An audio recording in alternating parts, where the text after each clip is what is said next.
Star Fox is a member of what I like to call the Council of Nintendo. To his left and right sit other greats of the company like Link, Samus, Donkey Kong, and of course Mario. But unlike his fellow comrades, we haven't experienced many of Fox McCloud's campaigns. For reference, if you took all the Star Fox games and multiplied it by 2, you still wouldn't surpass the number of Metroid games out there, and I'm not including the Smash Brothers games in that number. Every gamer knows who Star Fox is. He's a legend in the industry, yet he has so little history behind him. We were first introduced to Fox and his team in 1993 with the Super Nintendo release of Star Fox.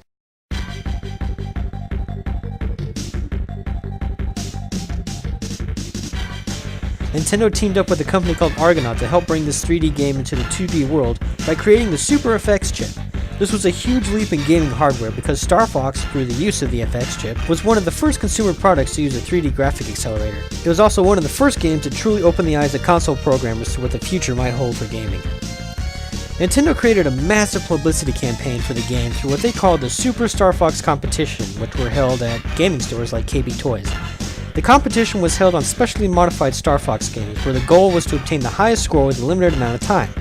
Gamers could win t-shirts, jackets, and even trips around the world. Less than 2,000 of these cartridges were made, and the event was a landmark in gaming advertising. For any bit of memorabilia from that event is extremely valuable. Even the cardboard stands from the event sell for hundreds of dollars.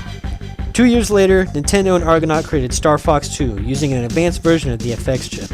The gameplay of Star Fox 2 was much different than Star Fox 1. This sequel was more strategic in that you controlled 2 teams of fighter pilots. Unlike the linear approach of Star Fox 1, Star Fox 2 had you choose which planet to travel to. If your fighters ran across any enemies during its travels, you would then take control of the Arwings and fight, much like you did in Star Fox 1, clearing whatever objective lay in your path. Once the area was cleared, you'd be taken back to the map screen and select a new area to travel to. The objective was to clear the system of enemies while simultaneously protecting Corneria. If Corneria was attacked, you had to send one of your groups to go protect it. If a planet you freed was reconquered, you must eliminate the fighters, and then travel inside the enemy base and destroy its generators, therefore destroying the entire base. This was also the first time you encountered Starwolf, for his mercenaries would be the enemy fighters that were protecting the base. Once you cleared all the planets of enemies and kept Corneria from being conquered, you would then travel to Venom and fight Dr. Andross again. The game was completely finished, and only the debug tools were left to be removed when Nintendo decided not to release it.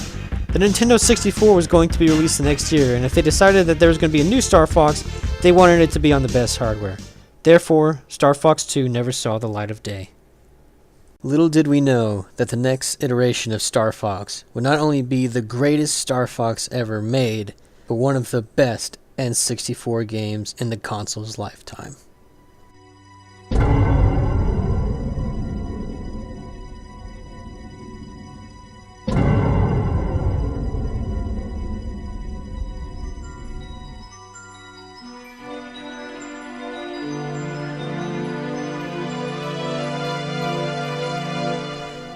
Released June 30th, 1997 in America, Star Fox 64 quickly earned its place in gaming history by selling over 300,000 units in the first 5 days, breaking the record previously held by Mario Kart 64 and Super Mario 64.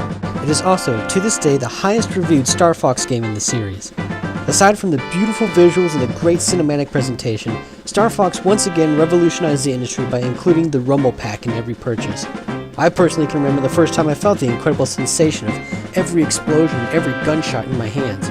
I knew this was the future of gaming, and since then, every single major console has had Rumble support for their controllers.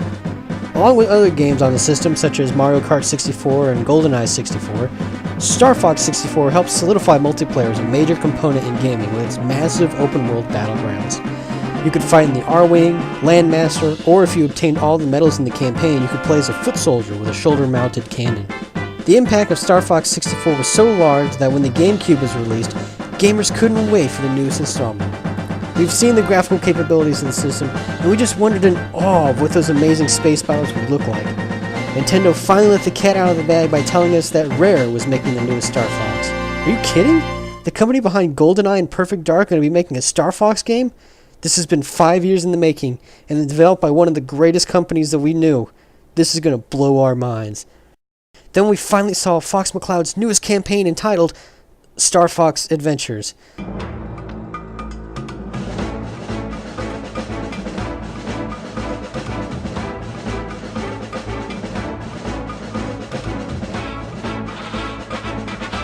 I vividly remember saying to myself, what the hell is this? This isn't Star Fox. This is more Zelda than Star Fox. Where are the R-Wings? Where's the space combat? Why am I running around on foot with a giant stick? Who's that blue fox? Why am I fighting these giant lizards? Where are the fighter pilots that are also dogs? Am I fighting Andross? What's going on here? So many questions, so much confusion, but to its merit, it was a fun and very competent game. It is an enjoyable adventure title with great visuals and fun combat. The problem is they could have placed any character in this game and it would have fit. It's obvious that Nintendo realized they needed a Star Fox game, and they just kind of threw Fox McCloud into this one. Granted, there were a few R-Wing sections, but nothing compared to Star Fox 64. I've had very split emotions with this game. On one hand, this is not the Star Fox I know.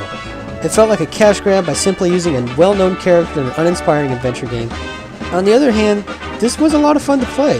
The flow of the game was smooth and I never felt lost or unsure what to do. The voice acting was great and the visuals were superb. It was a solid game. It just wasn't a Star Fox game. It would be 3 years before we got back into the R-Wings with the newest installment in the series, Star Fox Assault.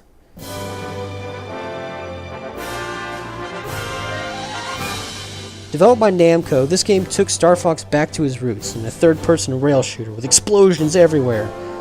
The problem is, Namco decided that piloting the R-Wing and the Landmaster was fun and all, but they added on-foot scenarios where Fox is running around on the ground with his gun.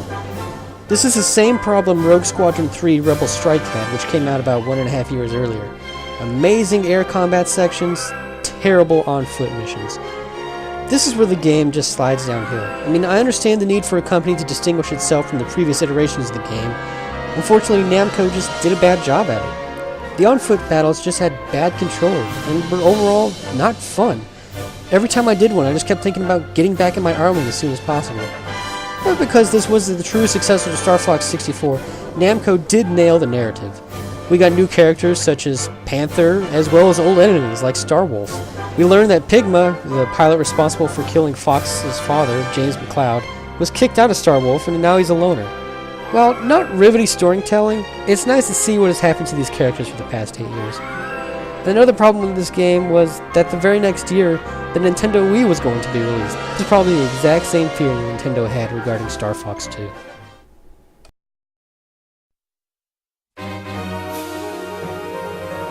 The first Star Fox game on a handheld, Star Fox Command, was released in 2006 to positive reviews, and was a return to form for Fox McCloud. No on-foot missions, no dinosaurs to save, just pure vehicle combat. As much as Command was similar to its previous games, there were a couple of changes. First, you had several ships to command at once. And then, from a map screen, you would select which ship goes where in an attempt to clear the area of fighters while simultaneously protecting the Great Fox from attacks. Doesn't this sound familiar? While Star Fox 2 died 11 years ago, Command has risen to take its place. Not only do you have the fantastic controls from Star Fox 64, but now you get to experience the never-before strategic aspect of Star Fox 2. Command also pays homage to the original Star Fox with the use of Lylat speech.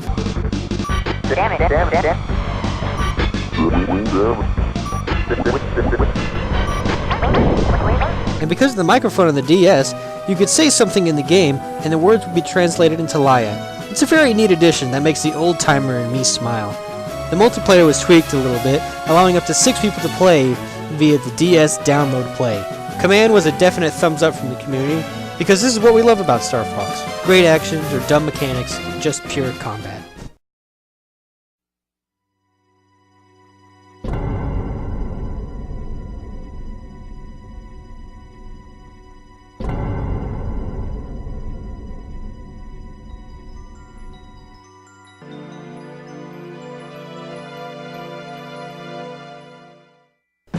Now that we covered the entire lineage of Star Fox, it's time for the main event. My review of Star Fox 64 for the 3DS. I mean, it's been 14 years and 3 games since we've played the 64 version, but now Star Fox is returning to his greatest outing in this 3D remake. I mean, obviously for one, the graphics are beautiful. Just looking between the 64 version and the 3D version, you're going to see a world of difference. More detail on the ships, buildings, water particles, everything. The 3D effect is awesome as well. Asteroids and ships and lasers fly out at your face. You have multiple control streams to use, so you can find something that works great for you. There's the gyroscope option, but you'd probably have to turn off the 3D effect because when you're moving around, you can't see the 3D effect. Of course, you can also use the standard buttons, which is what I use, because it makes me feel just at home with the 64 version. However you play it, though, you'll find something that feels great.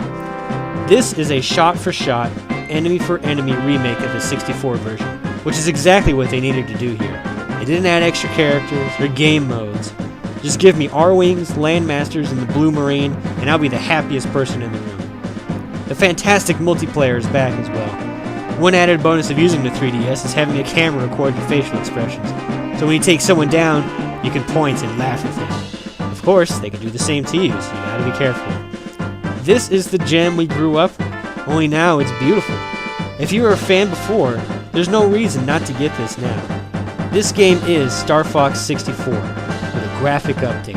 It's beautiful, it's fantastic, it's what we loved growing up. Definitely pick it up, highly recommend it. 2 thumbs way up.